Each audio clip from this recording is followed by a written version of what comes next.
Did you know that Saint Teresa of Avila warned that placing the cross in certain areas of your home can weaken its protective power and open spiritual doors that should never be opened? Where's yours right now? What you're about to discover could change the peace in your home forever. For centuries, the mystical teachings of Saint Teresa of Avila remained hidden within the walls of discalced Carmelite convents, passed down only among nuns who understood the spiritual depth of every gesture, every sacred object, every corner of space consecrated to God. Among those forgotten teachings exists a warning that few Catholic families know about today, a warning the saintly doctor considered essential for protecting the Christian home from invisible threats lurking in the silence of our houses. Saint Teresa didn't just teach people how to pray or write about the interior castle of the soul. She also left precise instructions on how to keep Christ's presence alive in the home through sacred objects, especially the Holy Cross. And she warned with motherly clarity that there are places within our own homes where the cross should never be, not because it loses its holiness, but because in those spaces it becomes spiritually vulnerable, isolated, unable to fulfill its protective mission. If you feel that the peace in your home has been broken for no apparent reason, if you sense a quiet uneasiness you can't quite explain, write in the comments, "Saint Teresa, pray for my home." Don't skip ahead in this video just yet. Over the next few minutes, you'll discover the 5 specific places Saint Teresa identified as spiritually dangerous for placing the cross. And at the end, you'll learn about the divine promise reserved for those who correct this mistake with humility and faith. Give this video a like if you want the full protection of the cross restored in your home, and subscribe if you want to receive the forgotten teachings of the saints that can transform your spiritual life. There's spiritual knowledge that discalced Carmelite sisters have safeguarded for over 400 years. Knowledge Saint Teresa of Avila received directly from the Lord during her contemplative ecstasies at the convent of Saint Joseph in Avila. These aren't extraordinary revelations meant only for consecrated religious souls. These are motherly warnings the saintly doctor considered essential for every Christian family, for every home where Christ's name is invoked, for every house where the cross should be a living presence and not simply a forgotten decoration. Saint Teresa understood something our modern devotion has almost completely lost. She understood that sacred objects aren't decorative items. The cross isn't a cultural symbol. It's not a family heirloom passed down without conscious thought. It's not something from the past we keep out of habit or respect for our grandmothers. The cross is the real presence of Christ's sacrifice. It's a permanent memorial of the redemption. It's an active channel of divine grace. It's an invisible shield against the powers of darkness seeking to enter our homes, disguised as everyday thoughts, unexplained conflicts, that nameless uneasiness we've all felt while walking through our own house in silence. And precisely because the cross possesses such profound spiritual power, its location within the home cannot be random. It can't be the result of aesthetic impulse. It can't depend solely on where it looks best, according to our human criteria of visual harmony. Saint Teresa warned with words her spiritual daughters faithfully recorded. Not all spaces in the home are prepared to hold the presence of the cross. There are places where the cross becomes isolated, places where its protective function weakens, places where, though it retains all its objective holiness, it loses the ability to radiate grace over the family because the spiritual environment of that space keeps it enclosed, silent, inactive. Perhaps right now you're remembering the cross in your home. Perhaps you're thinking about where you placed it years ago, maybe even decades. Perhaps it was your mother who put it there. Perhaps it was a decision you made without much thought, guided by custom, by what you'd seen in other homes, by what you considered appropriate according to your personal understanding of the sacred. And perhaps, in some deep corner of your heart, you felt that something wasn't quite right, an uneasiness you never mentioned to anyone. a sense that the peace in your home isn't complete, that something's missing, that there's an invisible crack where confusion seeps through, misunderstandings multiply, subtle discord that wears down family relationships for no apparent reason. Saint Teresa didn't write complex theological treatises on this subject. She didn't leave detailed lists in her well-known works. She transmitted this wisdom intimately, maternally, in private conversations with her spiritual daughters, in oral instructions preserved in the living memory of Carmelite communities. She spoke about this with the same simplicity a mother uses when teaching her daughter to care for her home, but with the mystical depth of someone who had contemplated divine mysteries face to face. And what Saint Teresa saw in her contemplative visions was startling. She saw Christian homes where the cross was physically present but spiritually absent. She saw devout families who prayed the rosary each night while the cross in their home remained in a place that nullified its protective capacity. She saw spouses who genuinely loved each other destroy one another with hurtful words they never would have spoken if the cross had been where it should be, radiating peace, containing anger, silently reminding them of Christ's forgiveness. Not all spaces in a house are equal before God. There are places that naturally invite recollection.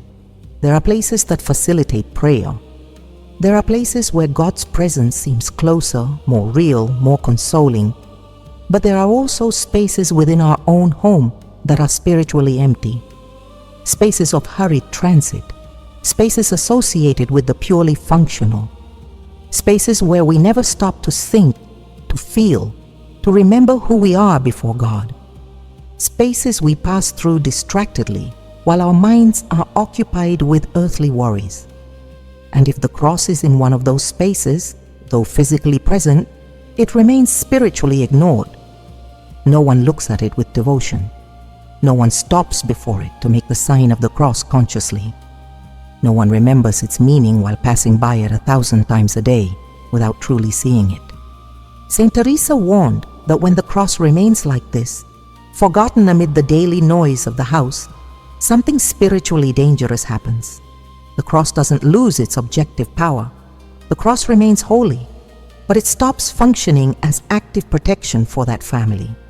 And in that spiritual void that forms, in that unprotected space, influences can infiltrate that should never have entered. We're not necessarily talking about extraordinary manifestations. We're talking about that unexplained sadness that invades the home. We're talking about those conflicts that erupt without real cause. We're talking about that sense that the family is disconnected though everyone lives under the same roof. We're talking about that nighttime restlessness that prevents restorative sleep. We're talking about that absence of peace everyone perceives, but no one knows how to correct. And what's most painful is that many times we made this mistake out of love.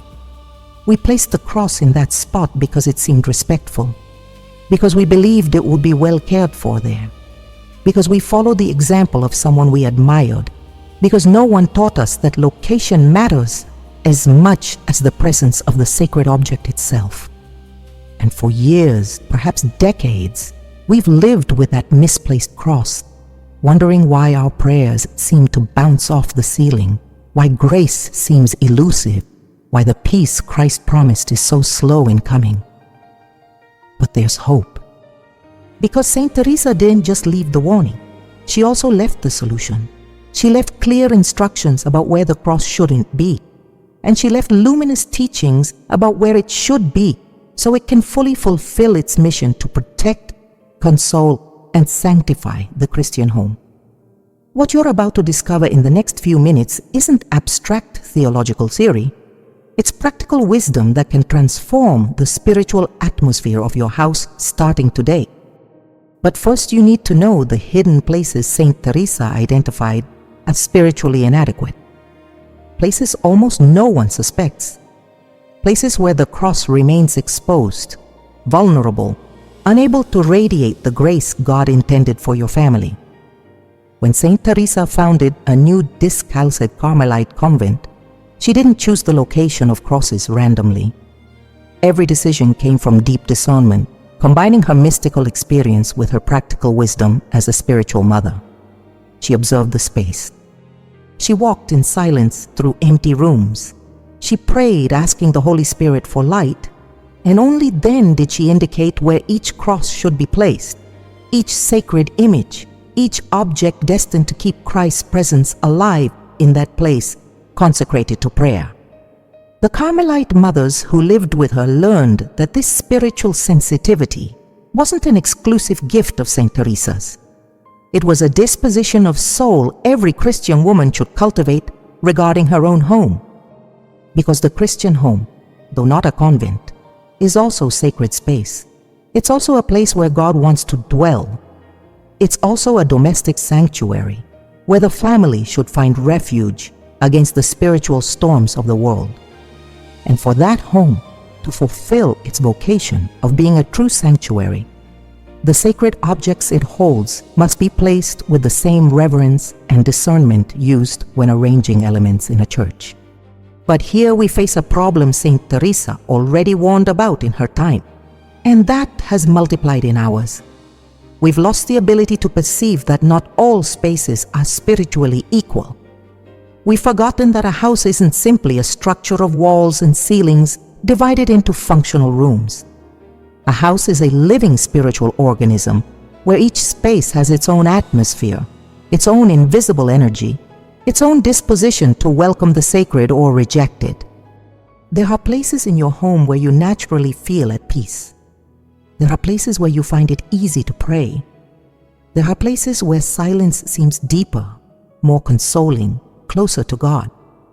And there are other places where you never truly stop, where your mind is always racing, where the sacred seems out of place. This distinction isn't imaginary. It's not a product of each person's individual sensitivity. It's an objective spiritual reality Saint Teresa discerned with supernatural clarity.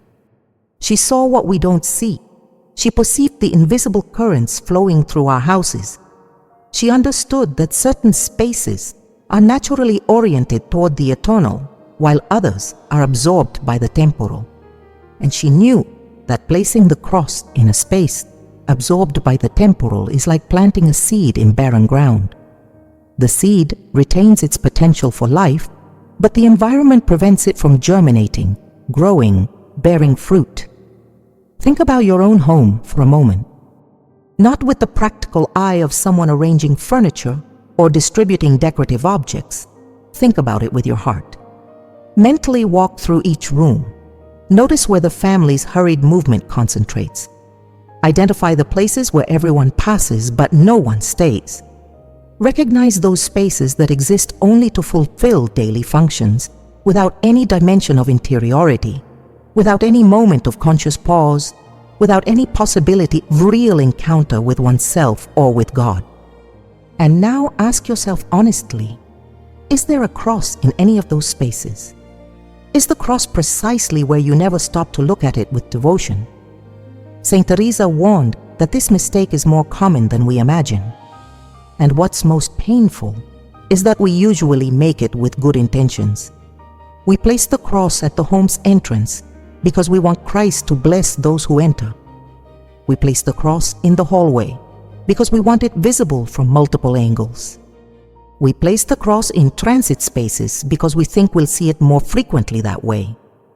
But we don't realize that seeing isn't the same as contemplating. Passing by the cross 1,000 times a day without truly stopping before it is worse than not having it, because it creates the illusion of presence while maintaining the reality of absence. And that illusion prevents us from seeking the true active presence the cross should have in our home. The saintly doctor didn't discuss these matters to create scruples. She didn't want her spiritual daughters living anxiously over every detail of sacred object placement. What she sought was to educate their spiritual sensitivity. She wanted them to learn discernment.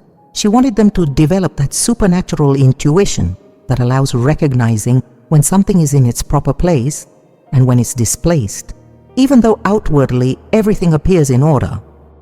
And above all, she wanted them to understand that correcting these errors isn't complicated. It doesn't require deep theological knowledge. It doesn't demand consulting liturgy specialists. It only requires a sincere heart, a humble prayer asking the Holy Spirit for light, and the willingness to physically move the cross from where it is to where it should be. Because there's something we must understand clearly here. When Saint Teresa pointed out that certain places in the home aren't suitable for the cross, she wasn't saying those places are evil in themselves. She wasn't suggesting we should avoid them, or that they represent spiritual danger by their simple existence. What she was saying is that those places don't have the interior disposition necessary to sustain the active presence of an object as sacred as the cross. They're spaces designed for other functions. Spaces that play important roles in family life but aren't oriented toward contemplation, toward conscious remembrance of Christ's sacrifice, toward silent invocation of His protection.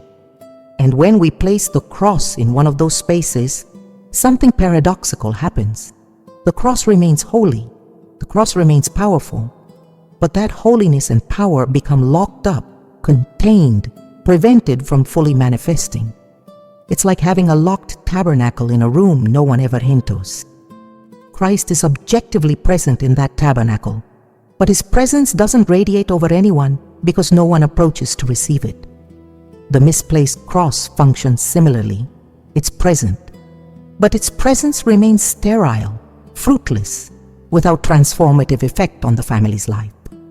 Saint Teresa saw the consequences of this error with motherly sorrow. She saw devout families who prayed faithfully, who attended Mass regularly, who raised their children in the Catholic faith, but who lived in spiritually unprotected homes because the cross they possessed was located where it couldn't fulfill its mission. And those families suffered without understanding why. They suffered spiritual attacks they never would have endured if the cross had been in its proper place. They suffered absence of peace they never would have experienced if they'd learned this simple but fundamental discernment. And what worried the saint most was that this knowledge would be lost over time, that future generations would completely forget this practical dimension of spiritual life, that the day would come when Catholic families would have crosses in their houses without truly knowing how to position them so they'd fulfill their protective function. And that day arrived. That day is today. We live in an era where millions of Christian homes possess beautiful crosses, blessed crosses, crosses inherited from previous generations, but placed in locations where they remain spiritually mute, unable to exercise the protective shield God intended for them. But not all is lost, because Saint Teresa's teachings remain alive. They remain valid. They're as necessary today as they were 400 years ago. And what you're about to discover can mark a before and after in your family's spiritual life. Because we're going to reveal now, one by one, the specific places Saint Teresa identified as unsuitable for the cross. Places almost no one considers problematic. Places that seem innocent, appropriate, even respectful. But places where the cross becomes isolated, where its protective power weakens, where the grace that should flow over your family encounters invisible obstacles preventing its full action. The first place is one we almost never notice, a place that exists in practically every house but remains forgotten, ignored, associated only with the past and objects we no longer use but don't dare discard. The storage room, the attic, the basement, the large cupboard where we keep old suitcases, boxes of ancient photographs, inherited objects we don't know whether to keep or throw away.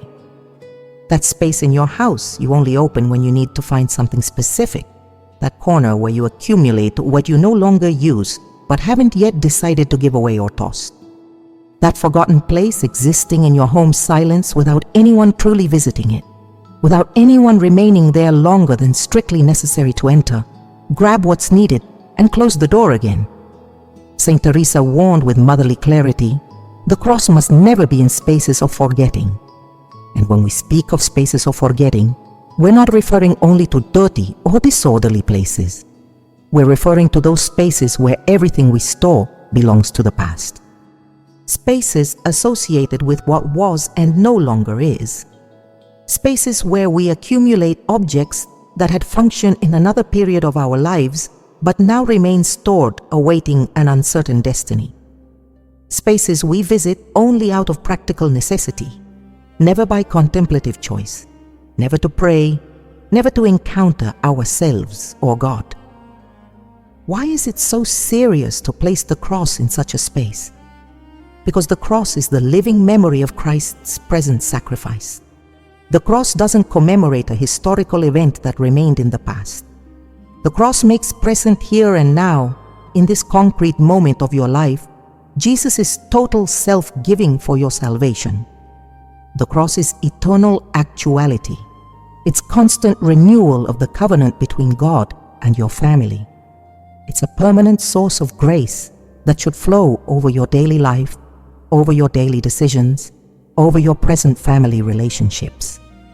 And when you place that living memorial of Christ's current presence in a space associated only with the dead past, with discarded objects, with what no longer has function in your present life, you're sending a contradictory spiritual message that radically weakens the cross's protective power. Perhaps right now you're remembering. Perhaps in your home, there's a cross stored in one of those spaces. Maybe it was the cross you had in your bedroom when you were a child and stored away when you married and formed your own home. Maybe it was the cross you inherited from your mother or grandmother and respectfully stored in a box because you didn't know where to place it in your current house. Maybe it was the cross you bought with devotion years ago but ended up stored in the attic after some move or home reorganization, and you never thought that could be problematic. You never imagined that storing a blessed cross in a safe place could have negative spiritual consequences. After all, you're caring for it. You're protecting it from dust and deterioration. You're preserving it with respect. But Saint Teresa saw beyond external appearances. She saw the invisible spiritual dimension of that act, and what she saw was painful. She saw how the cross stored in the space of forgetting gradually lost its living connection with the family. She saw how that sacred object, though physically preserved, became spiritually disconnected from the real life of the people who had stored it. She saw how the protection that cross should be exercising over the home remained blocked, contained, prevented from manifesting. And she saw the consequences in those families' lives. Devout families facing inexplicable difficulties. Homes where peace seemed elusive. Relationships deteriorating for no apparent reason. All because the cross that should be actively protecting them remained locked in a space associated with abandonment and forgetting. We're not talking about superstition. We're not suggesting the cross has feelings that can be hurt by being in storage. What we're explaining is a deep spiritual reality Saint Teresa understood through direct mystical experience. Sacred objects need to be inserted into the family's active life to fulfill their protective function. They need to be seen frequently. They need to be consciously remembered. They need to provoke that interior act of faith each time our eyes rest upon them. That fleeting but real moment when our soul recognizes Christ's presence and bows inwardly before Him, even if for a fraction of a second, even if without explicit words, even if simply with that intimate reverence that spontaneously springs from the believing heart when contemplating the sign of redemption. And that act of faith, repeated day after day, week after week, month after month, is what keeps alive the channel of grace between the cross and your family. It's what allows the protective power of that sacred object to constantly pour over your home, creating a spiritual atmosphere dark forces cannot easily penetrate. But when the cross is stored away, when no one sees it, when no one remembers it, when it remains forgotten among boxes of discarded objects, that act of faith never occurs. And without that repeated act of faith updating Christ's presence in the family's consciousness, the cross loses its living connection with the people it should be protecting. Saint Teresa didn't condemn those who had made this error. She understood it perfectly. She knew we often store crosses in attics or cupboards with the best intentions in the world. We want to preserve them. We want to prevent damage. We want to have them available for when we find the perfect place to put them. But meanwhile, while waiting for that ideal moment that perhaps never arrives, the cross remains stored. And each day that passes with the cross, stored is a day without its active protection over the home. It's a day when the family lives spiritually more vulnerable than necessary. It's a day when negative influences find slightly less resistance to infiltrate relationships, thoughts, emotions of those inhabiting that house. And what's most painful is that we generally don't connect our difficulties with this era. When we experience inexplicable family conflicts, when we feel that absence of peace, we can't identify where it comes from. When we sense something in our house isn't right, but don't know what it is. It never occurs to us to think that perhaps the cross stored in the attic might have something to do with it. We never imagine that sacred object we preserve with respect, but keep hidden, could be precisely the key to restoring lost harmony. We never connect cause and effect because we've completely forgotten this practical dimension of spiritual life Saint Teresa considered fundamental. But today, you're recovering that lost knowledge. Today, you're understanding what previous generations knew through living tradition, and our era has almost completely forgotten. And with that knowledge also comes responsibility to act. Because if there's a cross stored in your home's attic, basement, storage room, in that cupboard where you accumulate objects from the past, you now know it can't remain there. You now understand that's not its place.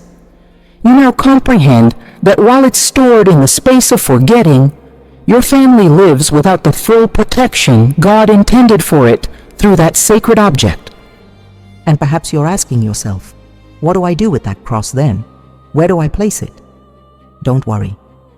Later in this message, you'll discover exactly what the appropriate places are where Saint Teresa recommended positioning crosses so they fully fulfill their protective mission. But first, you need to know the other unsuitable places. Because this first place, the space of forgetting, isn't the only one. There are even more common places, places where millions of Catholic families have their crosses right now, without suspecting they're making the same mistake. Places that seem appropriate, places that seem respectful, places that even seem logical according to our human reasoning. But places Saint Teresa identified with motherly clarity as spiritually unsuitable for sustaining the cross's active presence. The second place is one that exists in practically all modern homes. A place of constant transit, a place where everyone passes but no one remains, a place that connects different spaces of the home but in itself lacks its own identity, contemplative function, real possibility of encounter with the sacred. Hallways, those narrow spaces connecting the rooms in your house, those corridors you cross dozens of times daily without ever stopping, without thinking about anything other than getting from point A to point B. Those places of pure transition, where your mind is already occupied with what you're going to do in the room you're heading toward, or what you left pending in the room you're coming from. Saint Teresa warned with motherly firmness, hallways are no place for the cross. And here we face a contradiction that confuses many devout families, because human reasoning tells us exactly the opposite. We think placing the cross in the hallway is an excellent idea. The cross will be visible from multiple angles. We'll see it every time we move through the house. It'll be present in the home's center, connecting all spaces. It would seem the perfect spot to constantly remind us of Christ's presence. But Saint Teresa, with her mystical wisdom penetrating beyond superficial appearances, saw the deep spiritual reality that completely contradicts that reasoning. Seeing isn't contemplating. Passing by the cross 50 times a day without ever stopping before it is infinitely worse than having it in a place where you see it only 3 times a day, but where each time you look at it, you can do so with full consciousness, with that interior moment of reverence, with that fraction of a second when your soul truly recognizes what it's seeing and bows before the mystery of redemption. The cross in the hallway creates the illusion of constant presence while maintaining the reality of total absence. Because you never stop before it, you never look at it with true devotion. Your mind is always occupied with something else when you pass by. And over time, something even more serious happens. The cross becomes invisible. Yes, invisible. Not in the obvious physical sense, but in the deep spiritual sense. Your brain learns to filter it out as part of the house's permanent scenery. You pass by it without truly seeing it, exactly the same way you pass the light switch or door frame without consciously registering their presence. The cross becomes just another element of the familiar landscape your eyes sweep over without your consciousness processing them. And when the cross becomes invisible in this way, it completely loses its capacity to provoke that interior act of faith that keeps alive the channel of grace between it and your family. Saint Teresa saw this with sorrow. She saw how the most devout families fell into this subtle trap. She saw how they placed beautiful crosses blessed with great solemnity, crosses that had cost financial sacrifice, in their homes' hallways, believing this way they'd be more present in their daily lives. And what happened was exactly the opposite. The cross became more absent than if they didn't have one. Because at least when you don't have a cross, you're conscious of that absence. At least you feel something's missing. At least the possibility exists that at some point you'll seek to fill that void. But when you have the cross in the hallway, you live with the illusion that Christ is present in your home, while in reality, His presence through that sacred object remains completely blocked by your own rushed unconsciousness. Think about your hallway right now. Think about how you cross it each day. Have you ever stopped in the middle of the hallway simply to contemplate something? Have you ever remained there longer than necessary to pass from one room to another? Have you ever used the hallway as a place of prayer, recollection, encounter with yourself? The answer is no. Hallways aren't designed for that. Hallways are functional connecting spaces, not existential spaces of permanence. And the cross needs to be in a space where people remain, where they stop, where they have the real possibility of contemplating it consciously, even if only for a few seconds.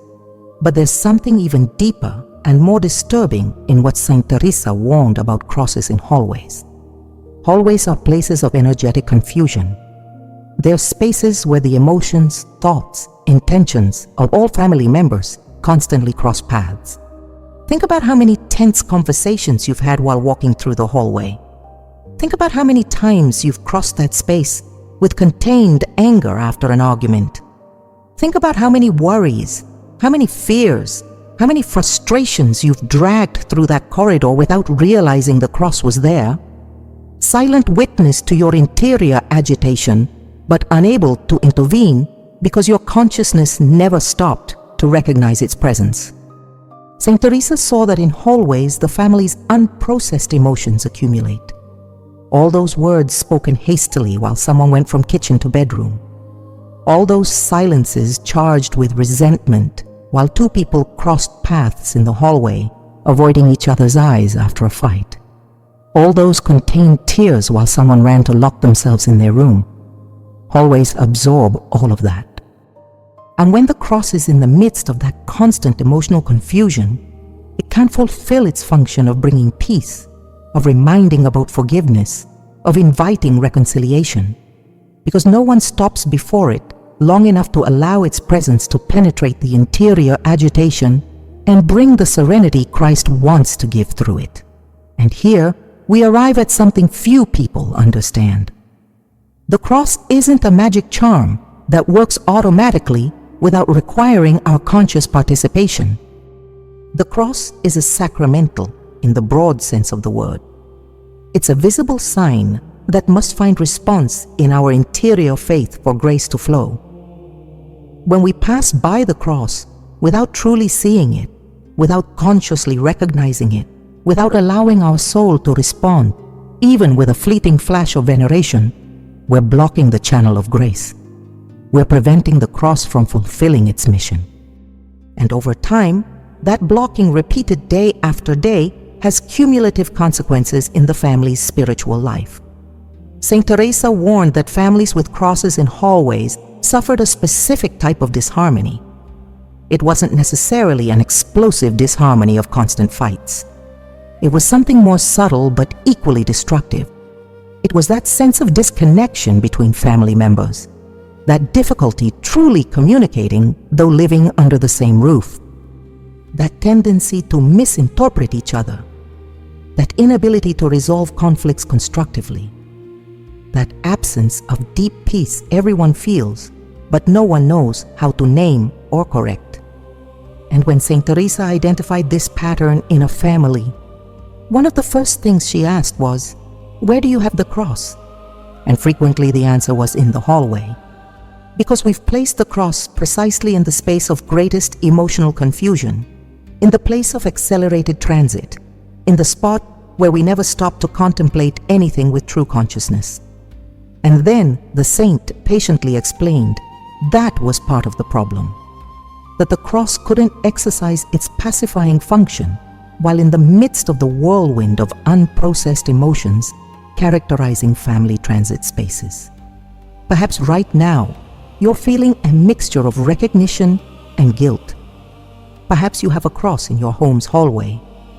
Perhaps you placed it there years ago with the best intentions in the world, believing it was the most appropriate place. Perhaps a priest even blessed it when you put it there, and now you're discovering that's not its place. That the location that seems so logical to you is precisely what's weakening its capacity to protect your home. But don't blame yourself. Don't fall into spiritual anguish. Remember, Saint Teresa always balanced warning with consolation. She always remembered God doesn't accuse us of errors committed through ignorance. What God wants is for us to correct those errors now that we know them. And correcting this error is simple. It doesn't require complicated rituals. You don't need to call a priest to re-bless the cross. You just need to move it from the hallway to an appropriate place. And very soon, you'll discover what those places are that Saint Teresa specifically recommended. But first you need to know the other unsuitable spaces, because there are still 3 more places we must reveal. 3 places where millions of crosses remain right now. Places that seem appropriate, but that Saint Teresa identified as spiritually problematic. The 3rd place is one many families consider especially protective. A place marking the boundary between the safe interior of the home and the uncertain exterior world. A place where logically we'd want to invoke divine protection, but a place that, according to Saint Teresa's mystical teachings, isn't appropriate for sustaining the cross's active presence. The entrance door, that sacred threshold separating your home from the outside world. That physical and symbolic boundary where your family refuge ends and the uncertain territory of public life begins. Many Catholic families place a cross precisely there, just above the main door, with a deep conviction they're invoking divine protection over all who enter and leave the house. And the reasoning seems impeccable. If Christ protects through his cross, what better place to put it than at the very entrance of the home? But Saint Teresa, with that mystical capacity to discern invisible spiritual realities, warned something that completely contradicts this apparent logic. The cross above the entrance door doesn't protect. It remains exposed. And that spiritual exposure radically weakens it in its capacity to radiate grace over the family inhabiting that home. Why? Because the entrance door is the point of greatest energetic vulnerability of any house. It's the place where constant contact occurs between 2 completely different spiritual worlds. The interior world of the home, which should be a sanctuary of peace, and the exterior world, charged with all the tensions, confusions, agitations, and spiritual darknesses characterizing contemporary public life. Each time someone enters your house, they bring not just their physical presence, they also bring everything they've accumulated emotionally during the day. They bring their work worries. They bring their traffic frustrations. They bring their tense encounters with other people. They bring that invisible burden of interior agitation we all drag when returning from the outside world. And all of that passes through the entrance door. All of that crosses that threshold. And if the cross is right there, at that point of maximum emotional transit, it remains constantly bombarded by contradictory energies it can't process or transform, because no one stops before it with contemplative consciousness.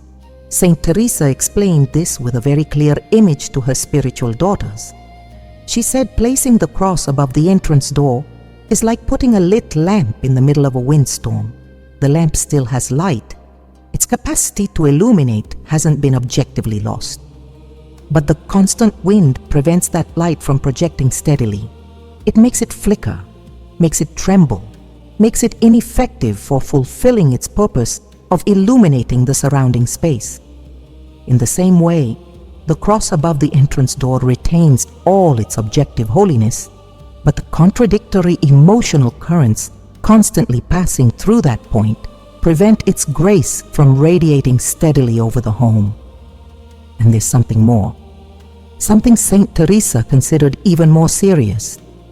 The entrance door is where your family is most vulnerable to negative spiritual influences coming from outside. We're not necessarily talking about extraordinary demonic attacks. We're talking about all those subtly destructive energies people bring without realizing when they enter a house.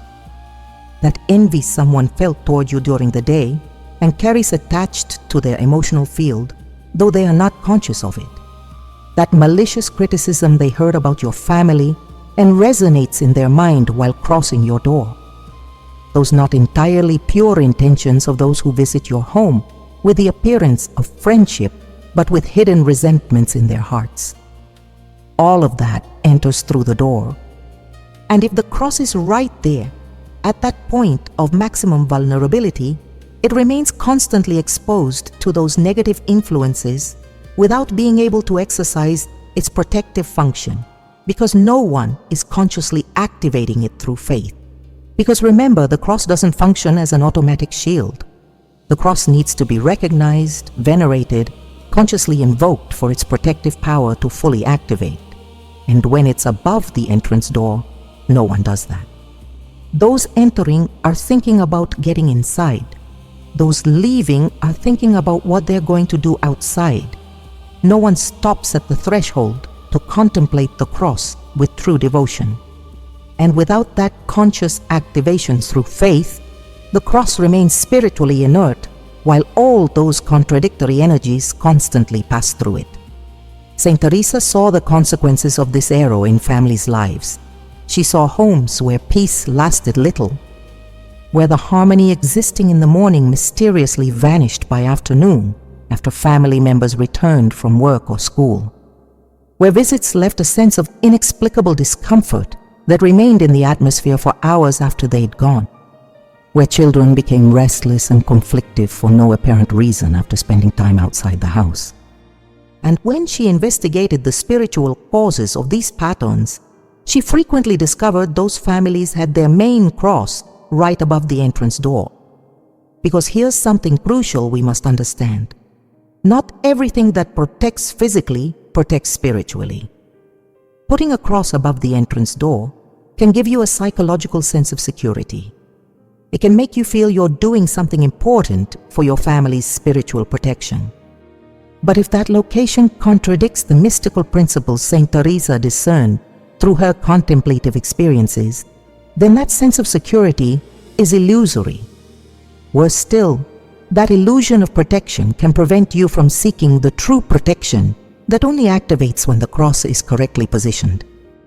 And perhaps you're asking yourself, but then how do I protect my home's entrance? How do I invoke divine blessing over all who enter and leave? Saint Teresa didn't leave questions unanswered. She knew the entrance door needs spiritual protection. She knew that threshold requires blessing. But the way to do it isn't by placing the home's main cross there. The correct way is to have a small font of holy water by the door, where each family member can make the sign of the cross consciously when leaving and entering. That simple gesture done with faith, protects the threshold infinitely better than a cross permanently exposed to the contradictory currents passing through that space. The home's main cross needs to be in a place of permanence, not transit. It needs to be where the family gathers calmly, where people remain long enough for its presence to penetrate consciousness, where there exists real possibility of contemplation, even if fleeting. The entrance door fulfills none of those conditions. It's the space of the most accelerated transition in the entire house. It's the point where no one ever remains. It's the place where your mind is always divided between what you're leaving behind and what awaits you ahead. Saint Teresa was especially firm in this warning when speaking with families living in large cities or complicated neighborhoods, because in those contexts, the temptation to place the cross above the entrance door is even greater. Fear of exterior insecurity makes us seek visible protection at the threshold itself. We want everyone to see this is a Christian house. We want to spiritually warn any evil influence attempting to enter. But Saint Teresa explained that logic, though humanly understandable, is spiritually counterproductive, because we're exposing the most sacred symbol of our faith precisely at the point of greatest vulnerability, where it remains constantly subjected to influences it can't process or transform. And the consequences of keeping the cross above the entrance door are cumulative. At first you might not notice anything strange. The family seems to function normally. But over time, that constant exposure of the cross to contradictory energies creates a confused spiritual atmosphere in the home. You begin to feel peace is unstable. That family harmony depends too much on external factors. That one bit of bad news, one uncomfortable visit, one difficult day at work is enough for all the home's tranquility to crumble. And you can't understand why your family seems so emotionally vulnerable, why you don't have that interior stability other families seem to possess. And perhaps the answer is precisely there, in that cross above the entrance door you placed with sincere faith, but which, without knowing it, is positioned in the worst possible place.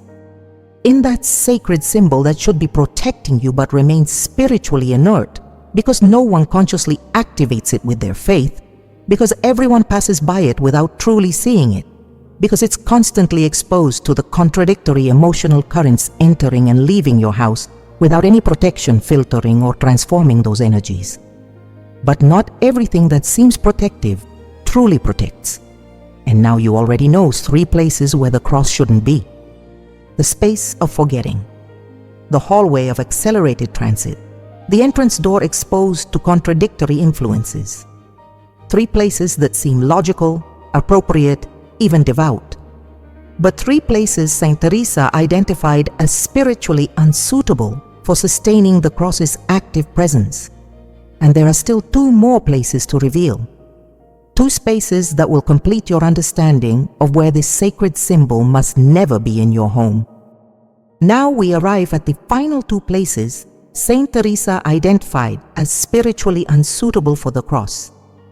And these are perhaps the most surprising, because they completely contradict what many Catholic families consider appropriate and even commendable. The 4th place is one generations of devout mothers have chosen with the conviction they're doing the right thing. An intimate, personal place associated with rest and nighttime vulnerability. The headboard of the marriage bed. Yes, you heard correctly. Saint Teresa warned the cross shouldn't be above the headboard of the bed where you sleep. And here, we need to pause, because this teaching deeply disconcerts many people. Human reasoning tells us exactly the opposite. We think having the cross above our bed is perfect. It'll be the last thing we see before sleeping. It'll be the first thing we see upon waking. It'll protect us during the vulnerable hours of sleep. It'll consecrate our rest to God. It would seem the most appropriate place possible. But Saint Teresa, with her characteristic mystical depth, saw something we don't see. She saw that the marital bedroom isn't spiritually neutral space. It's the space of conjugal intimacy. It's the place where marital love is expressed in its physical dimension. And though that love is holy when lived within the sacrament of marriage, though conjugal union is blessed by God and desired by Him as an expression of mutual love and as a means of transmitting life, Saint Teresa warned the cross shouldn't be a direct witness to that intimacy.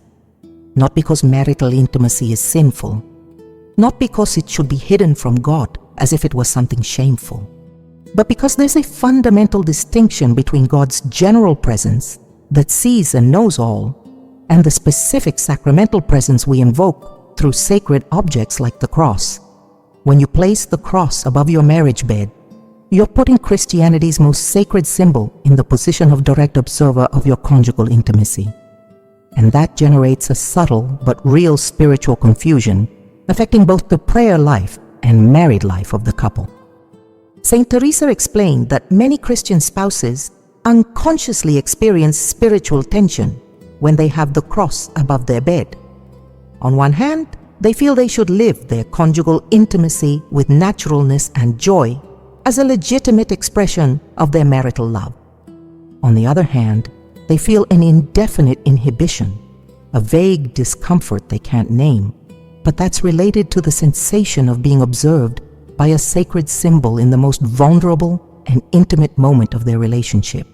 And that tension, though never spoken about, though remaining completely unconscious, gradually affects both the spontaneity of conjugal love and the depth of personal prayer. Additionally, the bedroom is the space of greatest nighttime vulnerability. It's where we lower all our psychological defenses. It's where our unconscious emerges during sleep. It's where we emotionally process everything we experienced during the day through dreams. And Saint Teresa warned that having the cross as direct observer of that very intimate process can generate spiritual confusions manifesting in nighttime restlessness, disturbing dreams, difficulty truly resting. Not because the cross directly causes those problems, but because its location creates an inappropriate mixture between the sacred observer and the vulnerable human that weakens both the cross's protective efficacy and the person's capacity for genuine rest. So where should the cross be in the bedroom if not above the bed? Saint Teresa recommended placing it on the side wall, where you can see it upon waking and before sleeping, but not as a direct observer of your intimacy and nighttime vulnerability. Or better yet, have the home's main cross in a common space where the entire family can venerate it, and in the bedroom, only a small cross that accompanies without observing, that protects without invading that sacred but human intimacy of rest and conjugal love. And now we arrive at the fifth place, the last of this revelation, the one Saint Teresa considered the most spiritually delicate, a place many people don't even consider when thinking about where to place sacred objects, a place that seems so innocent, so practical, so everyday we'd never suspect it could be unsuitable for the cross. The kitchen, specifically the wall behind the stove or above the food preparation area. Why the kitchen? Why that space that historically has been the heart of the home, the place where family gathers, where the food sustaining life is prepared? Saint Teresa saw something profound here.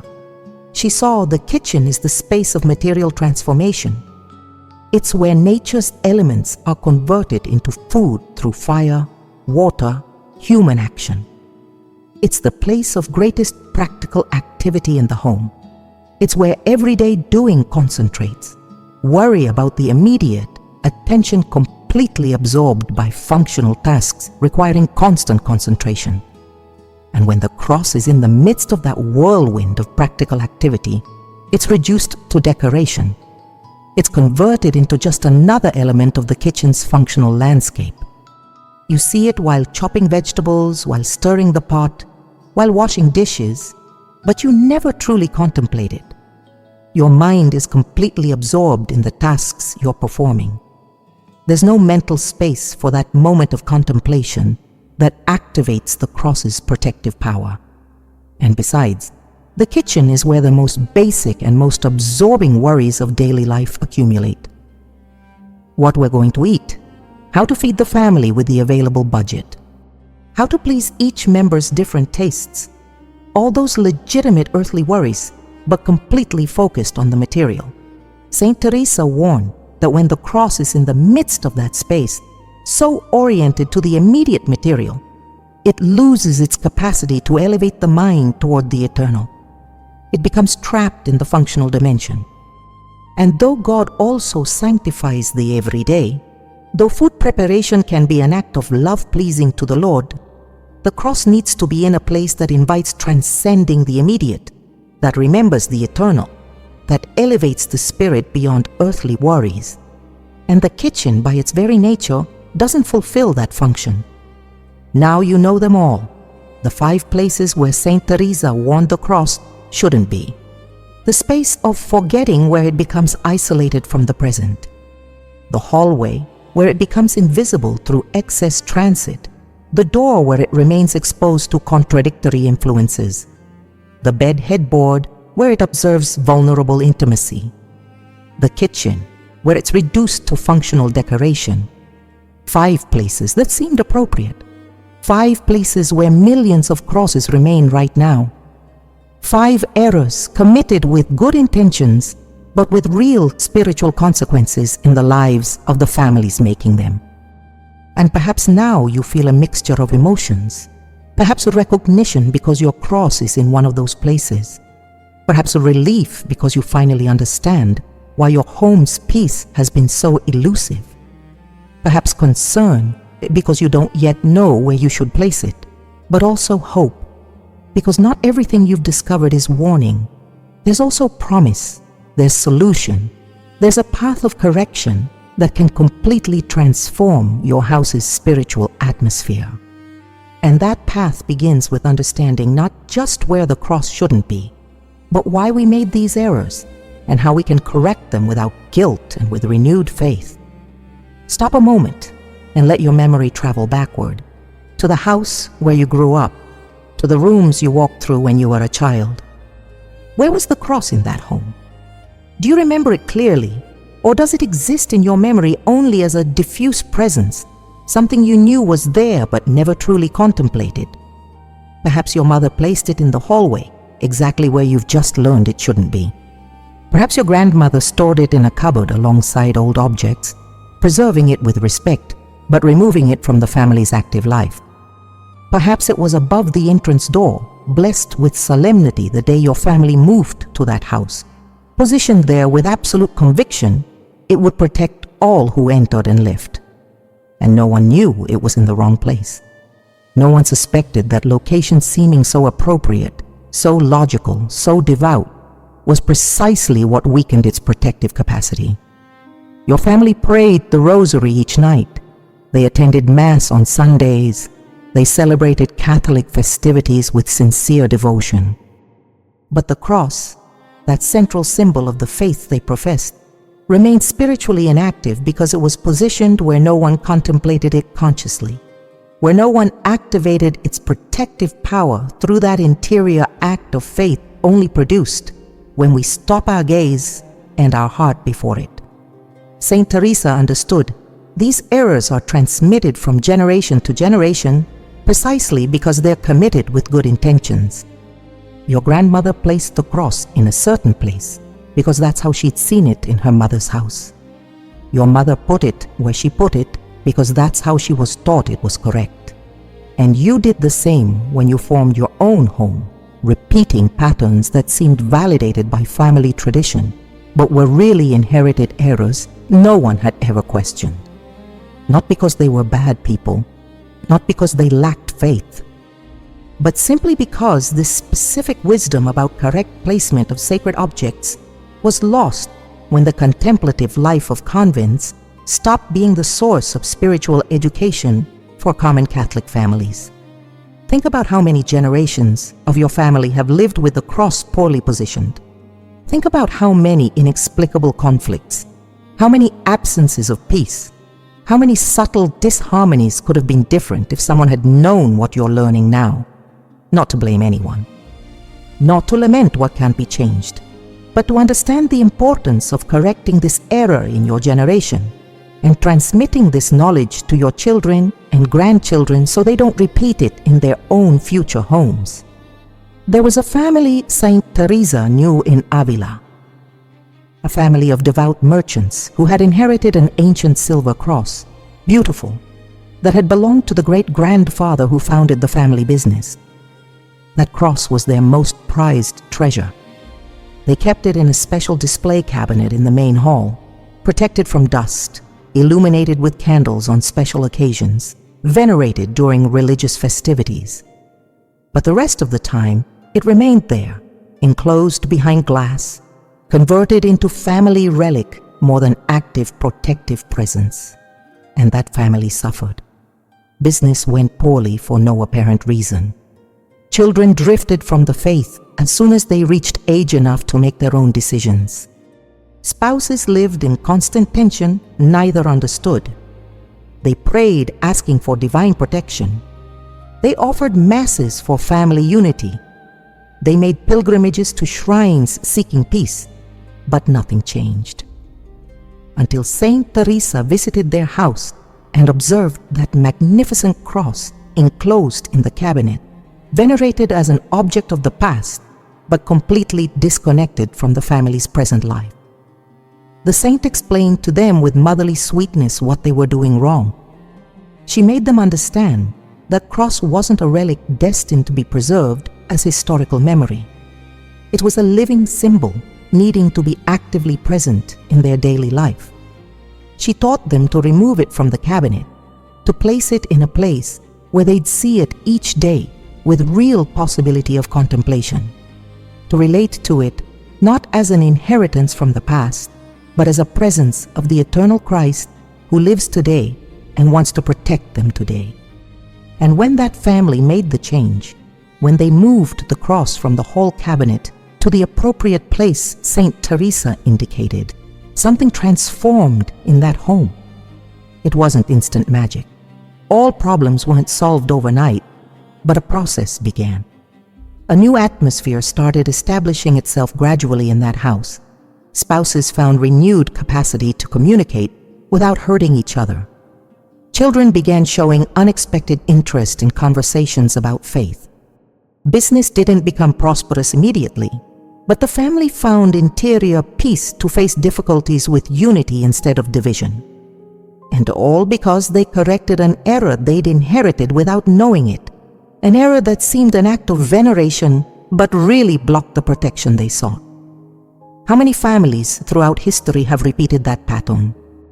How many beautiful crosses, blessed crosses, crosses inherited with love, remain to this day in unsuitable places because no one dared question family tradition, because moving the cross Grandma placed there 50 years ago seems disrespectful, because changing what's always been done this way seems arrogant, because we doubt our own spiritual intuition when we feel something isn't right but can't articulate exactly what it is. Saint Teresa wanted to free families from that respectful paralysis, preventing necessary correction. She wanted us to understand that honoring our ancestors doesn't mean repeating their errors, that respecting tradition doesn't mean canonizing practices that were products of ignorance, though performed with good intention. That true filial piety consists precisely in correcting what they would have corrected if they'd had the knowledge we have now. Imagine your grandmother if she could speak with you today. If she could tell you what she feels seeing you continue repeating the same error she made from not knowing better. Do you think she'd ask you to keep the cross where she put it just out of respect for her memory? Or do you think she'd beg you to move it to the correct place so your family receives the protection her family never fully received? The answer is obvious.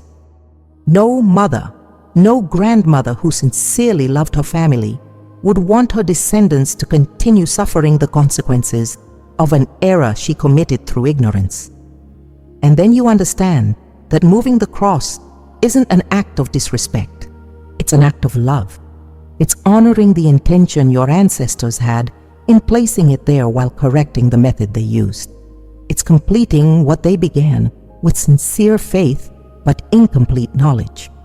It's allowing the cross to finally fulfill the mission they wanted it to fulfill but couldn't because it was in the wrong place. But it wasn't always the place. Sometimes it was the timing. There were families who had the cross in the correct place, but placed it there in a moment of crisis, of fear, of desperation. They put it as a shield against specific threats, instead of as permanent presence consecrating the home. And that difference in intention, though subtle, also affects how the cross functions spiritually. Because the cross isn't an amulet we invoke only when we're afraid. It's Christ's constant presence that should accompany us both in tranquility and in storm, both in joy and in suffering.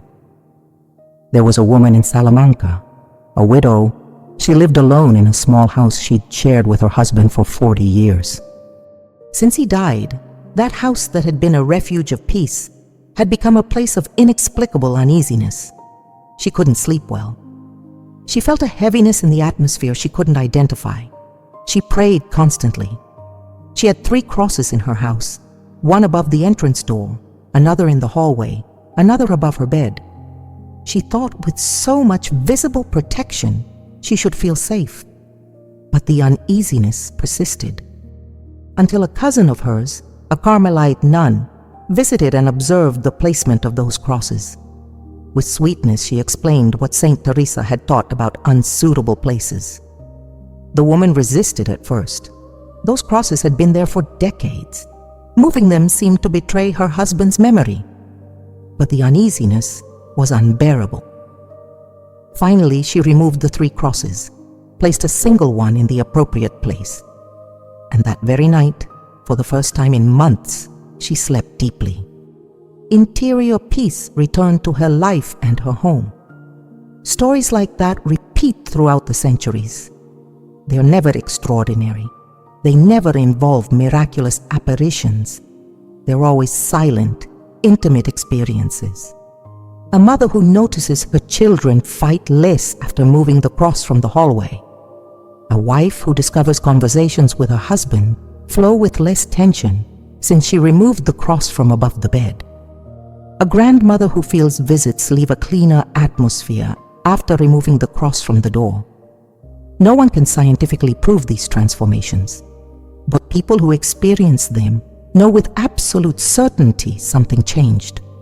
They know their home's atmosphere is different. They know the peace they'd been seeking for years finally arrived when they corrected an error they didn't even know they were making. There was another woman in Toledo, mother of 5 children, wife of a man who arrived each night so exhausted any conversation ended in conflict. The children became restless, difficult to control. The cross in her house was in the kitchen above the stove, where she saw it constantly but never truly contemplated it. A neighbor suggested she move it. The woman hesitated, but desperation overcame resistance. She moved the cross to the appropriate place, and in the following weeks, something began to transform. Her husband still arrived tired. The children were still children.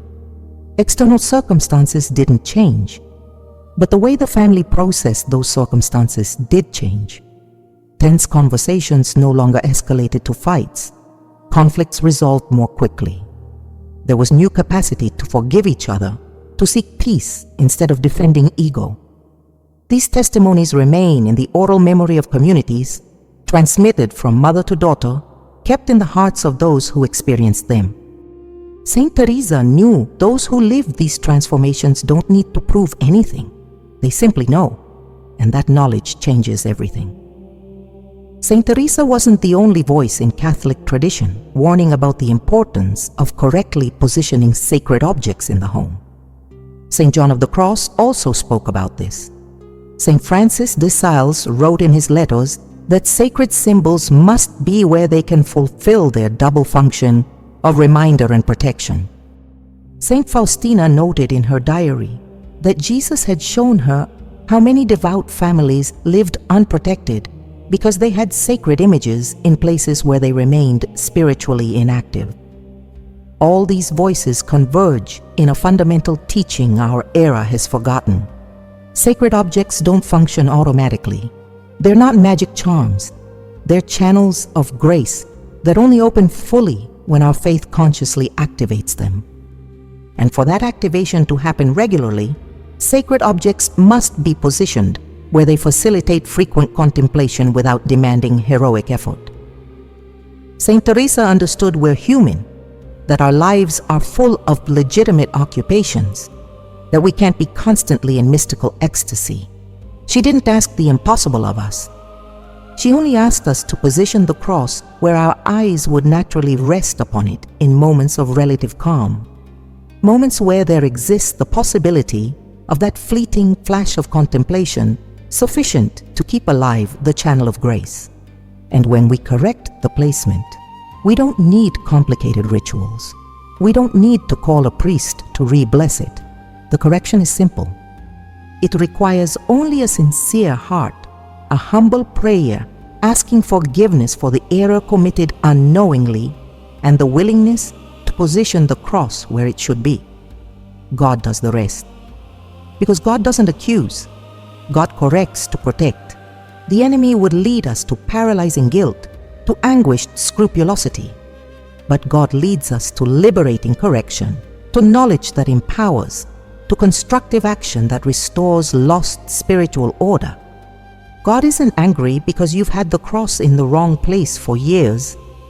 God simply waits with infinite patience for you to learn where it should be, so you can finally receive the full protection He always wanted to give you.